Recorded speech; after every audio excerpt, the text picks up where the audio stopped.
All right, guys, welcome to the latest episode of Blood Money. Today we have a very special guest, David Vallejos. Did I say that right, sir? Yeah, that's good. Yeah. Awesome. So, David, the reason we connected is because you are a Second Amendment advocate. You have some stories to tell in terms of your difficulty in California with a very specific sheriff that we've known to be a little bit of a bullshit artist. So I'm just going to pass the mic to you, man. Tell us what's been going on, what have you been fighting for, and how does that relate to our gun rights? Okay, my name is David Vallejos. I am the plaintiff in Vallejos v. Rob Bonta and Chad Bianco. It's a federal lawsuit I had to file pro se. I am challenging the unconstitutional CCW scheme in California. I applied for my CCW application in 2022, right after Bruin, so that would have been August of 2022. I heard about Bruin. I followed the story and the law and the case. And as soon as Bruin was decided, I'm like, okay, yeah, we got Sheriff Bianco in office. He's pro Second Amendment. It's going to be pretty easy, and it's pretty much given that I'm going to get a CCW because I've got a Arizona CCW. I'm an FFL. I volunteer for CRPA. I'm very active and involved in the 2A advocacy community. I believe that. Just to be clear, you're not a felon or anything. You're a law-abiding citizen. There's no reason to reject you, which, by the way, CCW, to me, I've always said this before, it's tyranny on the installment plan. It's right to bear arms, period. Yeah, so I am a federal firearms licensee. I hold an active and valid Arizona CCW. I could buy firearms. I could buy ammo. Well, the ammo background check kind of is in limbo right now. But I buy ammo. I buy weapons all the time. I even walked into my appeal because after my second denial, which was actually withdrawn, so I applied a second time in 2024 after SB 2 kicked into play, which gave me an avenue to file an appeal. So after I had an avenue to file an appeal, I went and filed the BOF 1031 in California, and that gives me the avenue to appeal the actually was a withdrawal application. So I have the evidence and proof of that with emails that they withdrew my application, didn't give me the opportunity to go through this process a second time, and they tried to actually stop my appeal. They wanted to stop my ability to file the appeal because that was part of their whole thing was, well, he didn't finish the application process, so how could he file an appeal? That was their defense, and then the judge let it go through, and I still lost the case, even though I went with a letter from Rob Bonta stating that I was not a disqualified person or prohibited by federal or state law to carry or own a weapon. All right, so let me get this straight. Like, you're applying for a CCW, you're getting rejected, and you're getting rejected by the guy that's running as a Second Amendment advocate, Chad Bianco, for governor of California. Now, the reason why this is so interesting to me is because this individual called me an assassin for having lawful guns. And by the way, guys, we're up to our fifth court session where we're just wanting the body cameras that made Chad Bianco come up with his ridiculous false accusations in order to push his governor run. And after 4 hearings, we're about to go into a 5th one, they refuse to release all the body cameras. Very interesting, right? Also very interesting that he picks on somebody that's a lawful gun owner and then goes around trying to get Republicans' votes saying that is pro 2A. And what you're hearing from David right now is a story similar to mine, that what he says does not necessarily match his actions. So tell us a little bit more, David. Okay, I used to volunteer a lot for certain 2A organizations, and as soon as they figured out it was Chad Bianco, for some reason, all my support and all my help was withdrawn. They wouldn't even return my phone calls anymore, my emails. They sent in their lawyers to send me an email to say that, oh, we can't represent you at this time. And it was all because it was Chad Bianco. And if you notice, there's been these events all throughout, the county and different areas where they hold these fundraising events, and all of the funds goes to these Second Amendment organizations. And what do you know? These Second Amendment organizations are still giving him an A+ rating and supporting him for governor and trying to push him through as literally somebody who they say walks on water. I sent you that video. Hopefully you received it, of that 2A organization literally saying that he walks on water. which is so ridiculous because, I mean, dude, the institution's so corrupt. The reason they're supporting this man, like, he has very little actual support. He's basically forced the Sheriff's Association, the union, to give him a whole bunch of money because his fundraising was sucking, and that's actually documented in a lot of articles. I mean, you're talking about a highly corrupt ecosystem, okay? Highly corrupt, where we saw yesterday, okay? 80% of the people polled within Riverside, we had various community activists go around Riverside collecting polls where 80% plus were saying that they want accountability for Sheriff Chad Bianco. And then they had a hearing yesterday with the Riverside board. Chad Bianco has his entire executive staff show up in an act of threaten them and intimidate them. The union passed a message to the board saying that if you rule to have oversight over Chad, because they're scared, because if they have oversight over Chad, all the union's corruption comes out, all the potential laundering of money. They say, hey, if you guys support this, we're going to withdraw all funds to your Riverside board members. The Riverside board members then vote against the will of the people because they don't want their pockets hurt. This is the way stuff like this happens. So anyway, just wanted to throw that in there. Yep, and you're perfectly correct. You're correct with everything, with the tyranny that we have here in Riverside County. I mean, we are literally living in a phase of what I consider to be Stockholm Syndrome, where we're kind of sympathizing with our oppressors because he literally has almost like a small cult following here in Riverside County, which I used to talk to a lot, volunteering at the booths. And as I make my rounds, around town and on, little bit of presence I have on social media, as soon as you bring up to them that he knelt to BLM, he falsely accused you of the third assassination attempt, they seem to like not even know it happened, or they have short-term memory because they sit there and they'll actually deny the fact that it even happened. They don't remember. People have short-term memory, and that's exactly what they're counting on, is everyone that has short-term memory. That's why he wants to be governor. That's why he even has the goal or the audacity to even run for governor, because he's counting on his constituents to be people with short-term memory who don't remember, don't know what's going on, and don't keep up with the law. And they're not counting on them to read what exactly that they're putting out there, like that AOG 2022-02, that memo that actually gives blueprint on how to violate people's rights with the CCW scheme to I mean, it's like he's a tyrant. And look, this is the thing that I've noticed. Right now, we have a clip that's going viral as we speak on X, right? The reason it's going viral is because we took a picture of his entire executive staff yesterday at the Riverside board meeting in a clear act of intimidation. By the way, these people are getting paid by the taxpayer dollars, and they're there. Taxpayer dollars are now paying to intimidate. Taxpayer dollars are paying to fight my case against Chad Bianco, basically to prolong it for his governor run. And these gameplays of not releasing body cameras, guess why they're not releasing body cameras, guys? Because if he releases the body cameras now, lo and behold, it comes out that he was completely full of shit and called me an assassin for his own political game, which most everybody that has brain cells already knows. And so they're going to delay. Guess who's paying for that? These delays, they have 8 attorneys getting paid $750 an hour writing this one case in defense of Chad Bianco for something that is indefensible, literally. So now the taxpayers are going to pay millions and millions of dollars.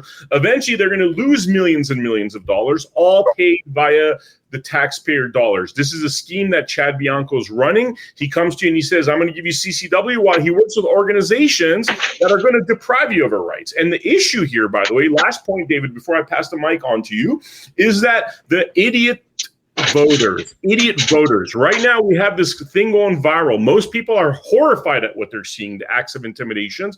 But then there's a bunch of Bianco lovers that are like, basically like, oh, I'm retarded for posting this. I'm this, I'm that, right? And the point that I'm trying to make is David was talking about how these people have Stockholm Syndrome. I would even go as, and loving their oppressor, I would even take it a step further. I think these people are broken because they're literally fighting for the guy that's going to be their oppressor. So anyway, David, mic back to you, sir.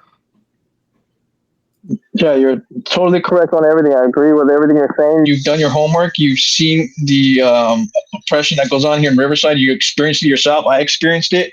And as you can see, you agree that people have this kind of fog over their eyes, or this veil that's over their face, and they don't see what's going on, or they choose not to see.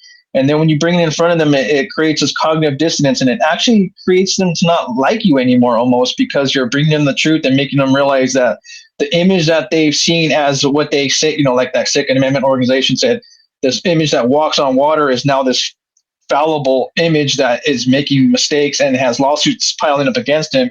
He's got deputies running fentanyl for the cartels. His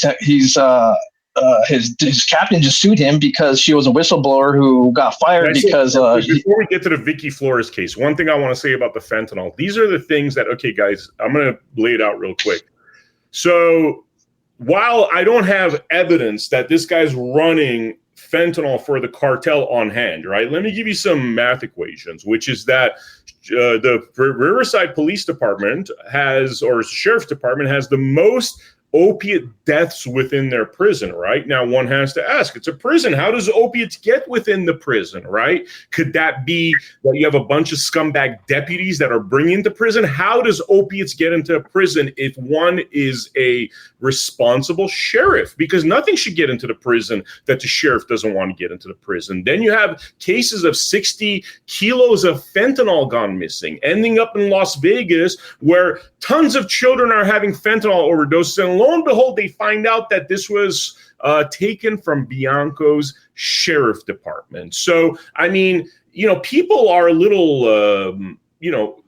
the tea leaves. Let's look at the tea leaves. They are ignorant and blind to the tea leaves. How does this stuff happen within your community if you're the top cop and you're a great top cop? At minimum, it's a failure to train. At maximum, it's a crime. So anyway, David, I won't rant anymore. Mike, back to you. No, I mean, you're perfectly correct, and you're hitting the nail right on the head here with everything, because your points are actually correct. Your points are right on, and there is irrefutable proof. I mean, look at the situation that happened with you. When I bring it up with people, they deny, and I show them the video, and all of a sudden you can see that deer in the headlight looks, where it's like, oh my gosh, he's right. And it creates this animosity and tension towards you, but with people. But hey, that truth has to come out. People have to feel that tension. People have to know the truth, because we can't be having somebody that is practicing and involved in such tyranny and corruption have the image that he walks on water, especially with their Second Amendment organizations, which to me was very scary and very nerve-wracking when I heard that from that Second Amendment organization video that I forwarded to you. And it's disturbing. It just sends a chill down your spine just to think that they think that way, and to have any kind of decency at all to give him A+ rating as a Second Amendment organization. That should be like a big shame on you people. Shame on that, because that's exactly why I don't volunteer anymore, is because I've been in the mix. I was setting up the booths. I used to do the BB gun ranges for them. I was a range safety officer for the organization. I did everything for them. They used to leave the equipment in front of my house. I'd take it out, set up their booth, bring in members. I made them hundreds of thousands of dollars. I brought in thousands of members and, dozens of business affiliates. It's a waste of time, man, when you understand the mechanics of how it works, right? So we've been sitting here perplexed. We're like, man, what is going on with Fox News, right? Like, when this third assassin hoax happened, they never corrected the record. Lo and behold, we find out that the California GOP has a deal with Fox News where they're literally controlling the candidates that go on there. And what does that present? That presents 2 Fox candidates and 10 other candidates, which you could find on my X account, by the way, at Not Van Miller, but 10 other candidates that are being completely ignored by Fox. What's also being ignored by Fox is the third assassin hoax, right? Which, by the way, we broke that too, by the way. That's another thing I want you people to know, is that Fox News was touting Bianco as a frontrunner candidate. Guess what? Until 2 months ago, and this was 6 months into our campaign against Chad Bianco, they took notice because so many people in the hundreds message Fox News saying that you guys are a bunch of censoring scumbags. You won't even talk about these other great candidates like Daniel Mercury and Leo Zaki and David Serpa and Louis Herms. I mean, there generally is good constitutional candidates running for California governor, but you won't hear about them. And when you look at why that's happening, it's all because of the California GOP. Now, why has the California GOP put up this loser, Chad Bianco, that has literally no chance of winning? I mean, think about it, guys. Even if Chad Bianco wasn't the third assassin hoaxer, a lying BLM kneeler, anti-2A, if you look at his visual of what he looks like Texas Walker Ranger, and which is not going to appeal to Californians. Now, why has he been put out there? You know why? Because there's a group of fanatical individuals that'll donate money to people like Chad Bianco. He's nothing but a fundraising mechanism when the GOP itself knows that this man has zero chance of actually winning. In fact, a British guy, a guy that's not even born and raised here, is kicking his ass threefold because he's a semi-normal candidate and not a bad-tempered a-hole. So that tells you about the GOP leading our people off the cliff, and also tells you why people like David and I are sick of donating our time to these people, because we go out there and we're thinking Constitution, right? The Democrats, they don't seem to be very pro-Constitution. Republicans seem to be very pro-Constitution, or at least that's the way fakers like Chad Bianco present themselves. So like idiots, we go out there and we say, hey, let's help this guy that's pro-Constitution. But when the shit hits the fan, they ain't pro-Constitution. So anyway, end of that rant. Mike, back to you, sir. Yeah, so my question was during, my whole ordeal was, where's the Second Amendment organizations at? Why ain't they backing me up? Why don't they want to challenge us on its face like I did? Because the reason why I filed my case was, A, for everyone in California that wants to carry a weapon and defend their family and not go to prison, and B, to prove that I could do what the Second Amendment organizations are refusing to do, which is take action against this unconstitutional scheme under Bruin. And the whole reason why this isn't happening is because there's a lot of money. A CCW instructor charges a minimum of $275 for a 16-hour course in California. That's over 2 days. They'll do it over like a Saturday or Sunday or evenings or whatever they could do. And they'll squeeze in about 25 shooters or students in class. That's 25 people. They're making a lot of money per week. And then if you look at that per month, that's like 6,000 plus a month, 8,000 a month. And then it comes down to like a lot of money every year. I'm sorry, my numbers are off, but I did the numbers, and for one instructor at $275 at 25 students every week for 52 weeks, because these classes get sold out.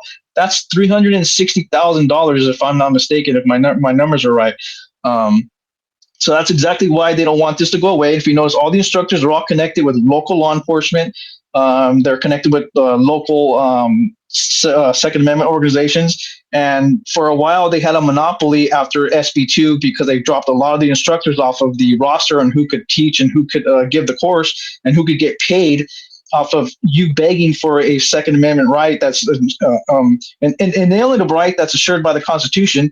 You have to beg for this. You have to pay to beg, and then hopefully cross your fingers that you get accepted to move on further into the application process. Go get your training, and then they need to determine if you have a psychological issue or not. So you need to pay another $150, $200 to do a psychological evaluation. And you're paying for all that. You're paying for all this infringement. And they're laughing all the way to the bank because they know for a fact that no one's going to speak up about it. Everyone's kind of accepting it, and we're suffering that Stockholm syndrome. One thing I want to mention, man, there's a lot of parallels here. And everybody comes to us with all their issues. The story you're saying actually sounds very much like a family law story, which we cover a lot too, which is a government scheme. What they do is once you sign these agreements that, hey, I'm agreeing to your tyranny, I'm agreeing to get a CCW, even though the Constitution says, because most people will just get a CCW as opposed to moving this up to the Supreme Court so you could nullify CCWs because that costs millions of dollars, right? So most people will go along with this kind of tyranny. And this is where they've caught us. And the family courts are the same situation where you sign on to a marriage certificate, you're giving government license. And then what happens with a lot of dads, by the way, you hear in these stories, is that 80-90% of the time, the children are withheld from the dad and they got to spend money on psychological evaluations to prove that they're innocent before proven guilty, literally. Like if an ex-wife says, hey, my ex is crazy, they'll make you spend thousands of dollars on mental health, assessments to prove that you're not crazy.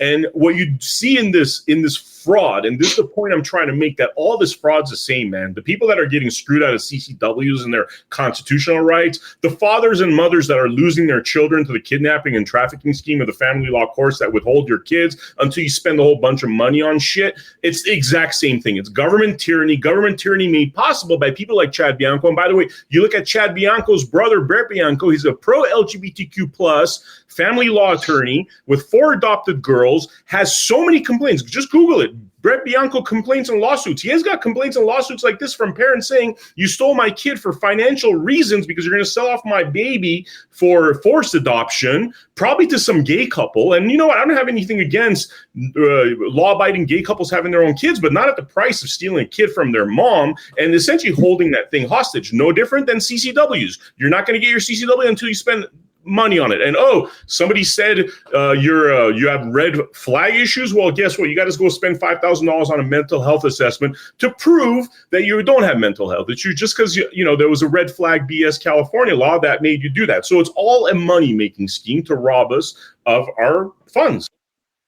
And it's all subjective. It's all arbitrary rules and subjective standards when it comes to these psychological evaluations. And when you take them for your CCW, and more than likely even in Riverside County for parenting, you probably can't get the results. They'll probably act like, well, you can't get that. You ask these people here, ask those people there. Because when I was trying to get my psychological evaluation results for my CCW appeal, I couldn't figure out where to get those records. I'm like, okay, so it's just some kind of arbitrary rule that we don't like your psychological, test results. So what's the score? There is no set standard of score. It's just somebody who sits there and says, we already don't like him. We're just using this as a roadblock and as a hurdle, and not only as a price hurdle, but as just as a means to give a reason to deny, because you could be the best law-abiding citizen, no DUIs, no arrest, nothing on your record, but hey, go take the psychological evaluation. Hey, we don't like the hue of your skin. We don't like your religion. We don't like what you put over here on social media. Oh, you got a psychological problem we don't like, and too bad you don't get a CCW. That's the way it goes. And that's the way it's structured and established. And even for parenting, you pay all this money for psychological evaluation, and based on some arbitrary rule, no, we don't like you. We've already determined you're not going to get these kids, but we need to keep our doctors paid.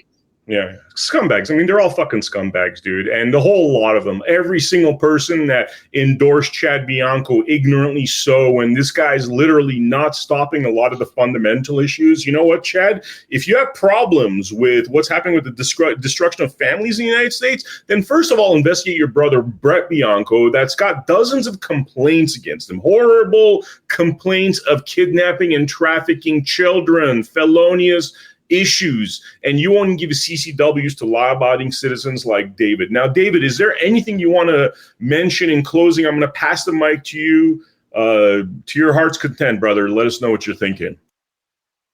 Okay. Well, like I said, I started the federal lawsuit, Vallejos v. Rob Bonta and Chad Bianco, that is challenging the unconstitutional CCW scheme. I did a pro se with no help from any attorneys. I've been reaching out to attorneys and Second Amendment organizations for over 2.5, close to 3 years now, since the Bruin decision and my first denial.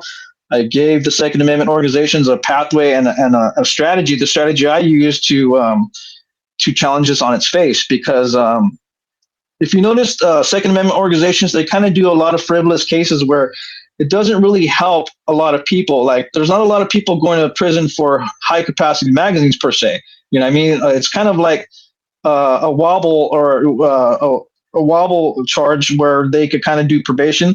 There's people literally going to prison and jail for carrying a weapon in public. That is their constitutional right. So how come nobody is fighting to protect the citizens and their members against this unconstitutional scheme that is established to keep people in prison, to rip parents away from their children? It's all part of that same scheme.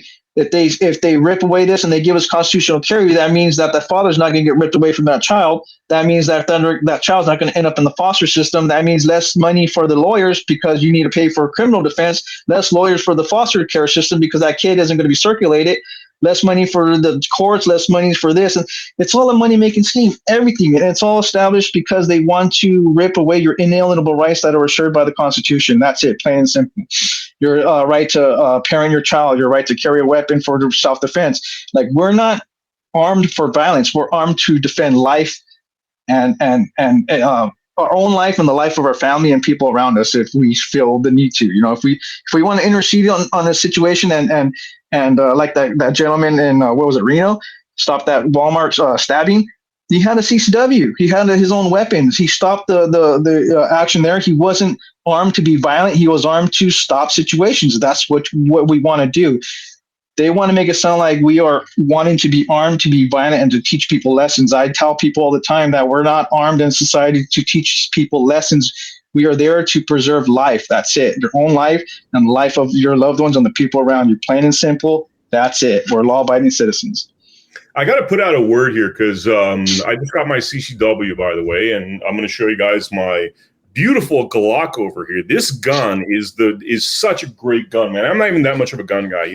I just I got into this stuff because you got to protect yourself as a media person that's talking this much smack about corrupt individuals. And got to recommend this gentleman named, for anybody in Nevada, Frank Friends. One of the best CCW instructors. Even though I hate CCWs, I hate to be pushing it. It's tyranny on the installment plan.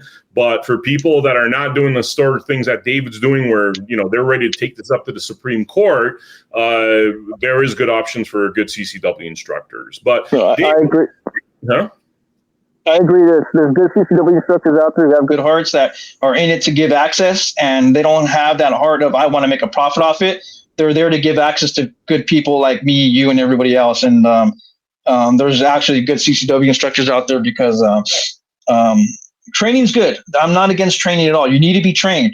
But the CCW classes here in California are literally like a scam, and you sit there eating pizza, drinking coffee, and watch YouTube videos all day. And you have minimal range time.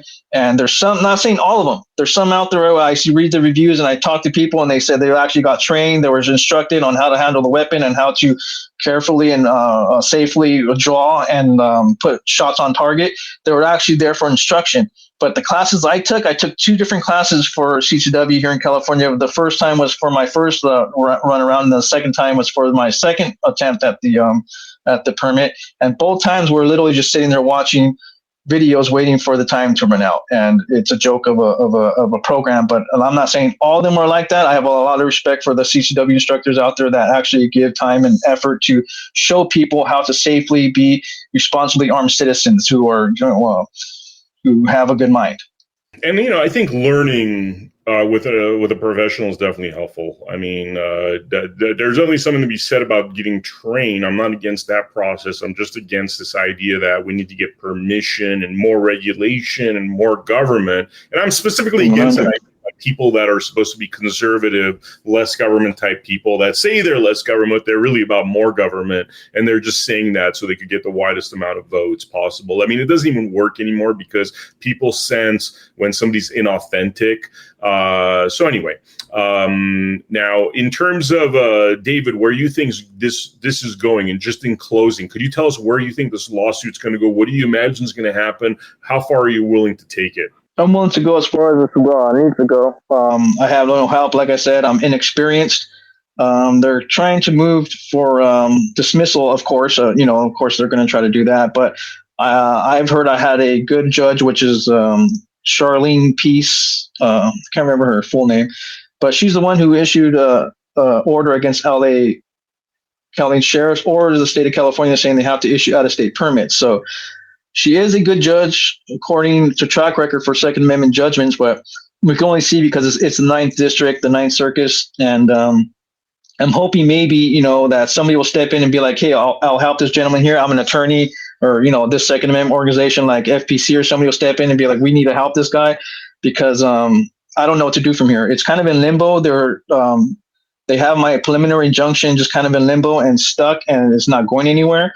And it was supposed to be done in March, I believe, and it's already July, and there's no word on what's going to happen. It's kind of stuck in limbo. So I'm hoping to get some help from somebody, a legal professional, to kind of give me the idea where it needs to go and give me that push on and the direction this case needs to go to get it going, because it's just kind of stuck in limbo right now with them pending dismissal for some reason. So the state's saying, we want to dismiss it. And what do you know? Who's right there fighting right alongside with Rob Bonta, who he says he absolutely hates? Chad Bianco. He's right there fighting right alongside with Rob Bonta.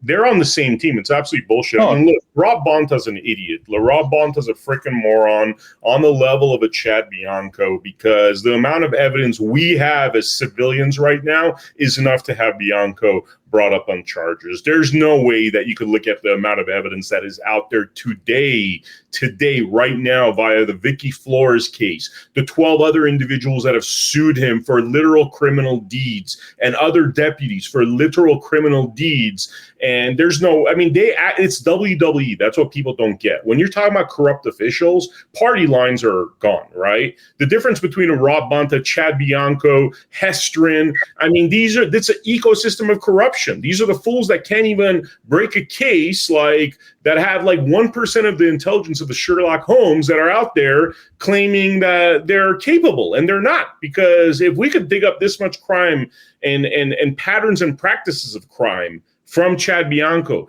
like with all the tools in the world, the Department of Justice can't do that. You know, we've seen this throughout history. We've seen this sort of thing throughout history. Like, you had the Biden administration, nobody was being held accountable, right?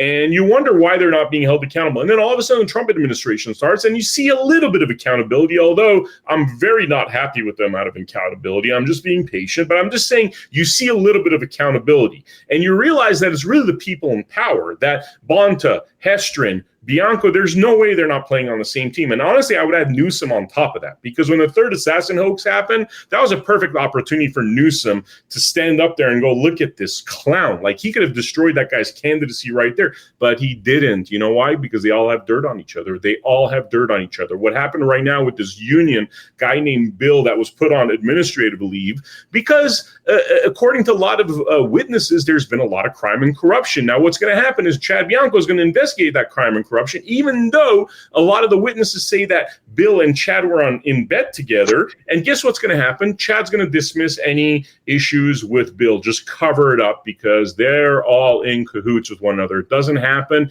if there's no ecosystem. So anyway, any other final words you'd like to say, David, before we wrap this up? I appreciate you opening up the time and the slot for me, and thank you for your fight and what you're doing. And I appreciate you, giving me the time and the energy to, give me the voice, because it was very hard to get on anyone's podcast. John Crump had me on real briefly, and I called into Cape Gunworks, which are two good people there. They are total two-way absolutist, and they were willing to hear my story and have me on, just like you. And I appreciate you people for that. I got to say, a lot of these podcasters are hacks. There's a lot of people I appreciate and respect. A lot of these people are hacks, and you'll find that out when you realize how many people Chad Bianco paid to get on podcasts. And these individuals, if you have people like David and I going, hey, why don't you interview us too, so we could give you the other version, because Chad Bianco is always lying. He's always saying that, the left is after him. And then you have a Republican, I'm pretty sure you sound like you're a Republican, going after him as well.